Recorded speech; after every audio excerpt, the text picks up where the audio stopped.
Le sort de Victor Serge est une occasion de se présenter à soi-même quelques vérités désagréables. Tous les pouvoirs forts sont atroces. Quand ils sont menacés, cela se comprend. On ne mesure pas un coup de poing dès qu'il faut le donner. Et le coup de poing du tyran écrase beaucoup d'existences, et même sans le savoir, comme nous faisons des mouches et des moustiques. Mais le pouvoir qui se trouve au-dessus des menaces agit encore de même, et presque machinalement. Louis XIV n'avait rien à craindre de Madame Guyon, la quiétiste. Elle connut pourtant la Bastille. Je me souviens d'avoir lu dans Saint-Simon l'histoire d'un moine emprisonné en Espagne. On ne savait plus pourquoi, et que l'on retrouva dans une tour après 30 ans. Oubli, oubliette. Il y en eut bien d'autres, de ces enterrés vivants. Le propre de ces sinistres exécutions est qu'elles restent presque toujours inconnues. Nos fascistes nous préparent des gentillesses de ce genre, et pourtant ils ne sont pas bien méchants. Seulement, défions-nous de la puissance.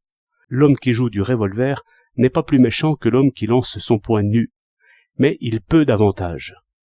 J'ai pour ma part une bonne provision de colère contre les tyrans d'ici, et contre ceux qui jouent le même jeu. La situation du célèbre parti est autre à mes yeux.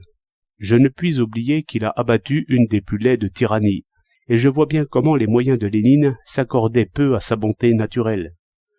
Chacun connaît cette lutte des bureaux contre l'ami du peuple, au premier temps de la Révolution. C'était une inertie, un refus d'administrer, un recours au règlement, une marée de raisons spécieuses. Lénine perdit patience, et dit « qu'on me débarrasse de ces gens-là ».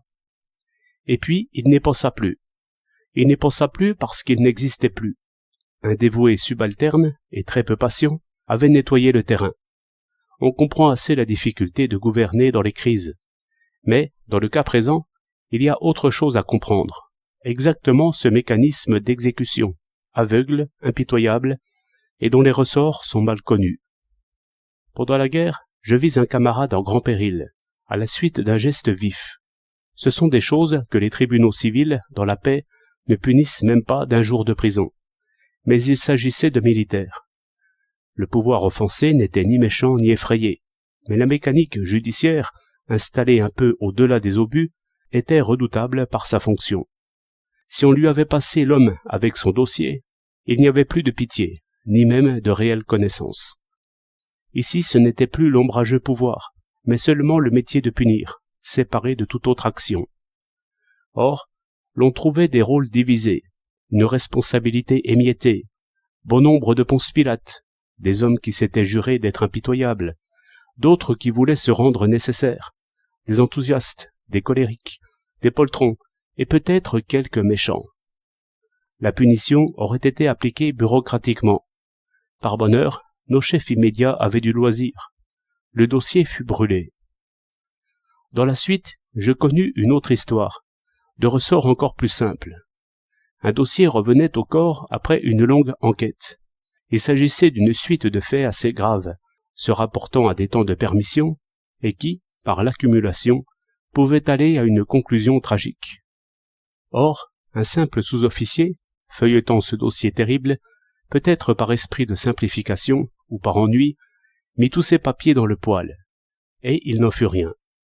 Le pouvoir ignore ces petites causes, qui ont de si grands effets. Or, on a vu jusqu'ici, dans tous les États, une organisation dite de police, qui est faite à la fois de bureaucratie méticuleuse et d'improvisations individuelles, et qui se souvient, et qui accumule, souvent par métier, quelquefois par rancune, ou par pure malice. Balzac en a dit quelque chose, moitié décrivant, moitié devinant. D'où ces effrayants portraits, de Corentin, de Contenson, de Peyrade. On se moquera de mes sources, mais tout m'est bon, si, me gardant de croire, je cherche seulement à comprendre.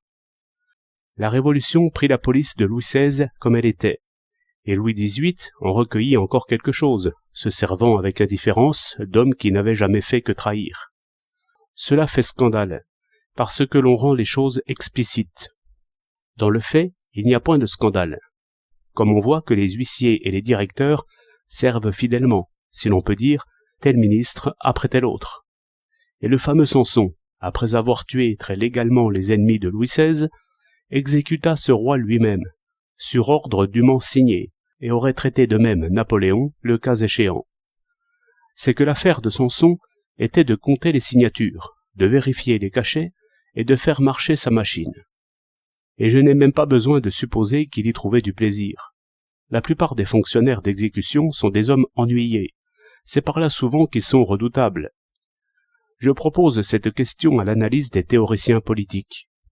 En Russie se poursuit une expérience qui nous intéresse tous. Et si, comme on raconte, un pouvoir occulte y subsiste, aussi aveugle qu'ignoré, dont les passions sont tellement au-dessous de tout jugement, et inhumaines surtout par la mécanique, je soupçonne qu'un des travaux préalables, en toute réformation, est d'instituer une police toute neuve et claire, où peut-être les citoyens serviraient à tour de rôle, comme ils vont maintenant à la caserne.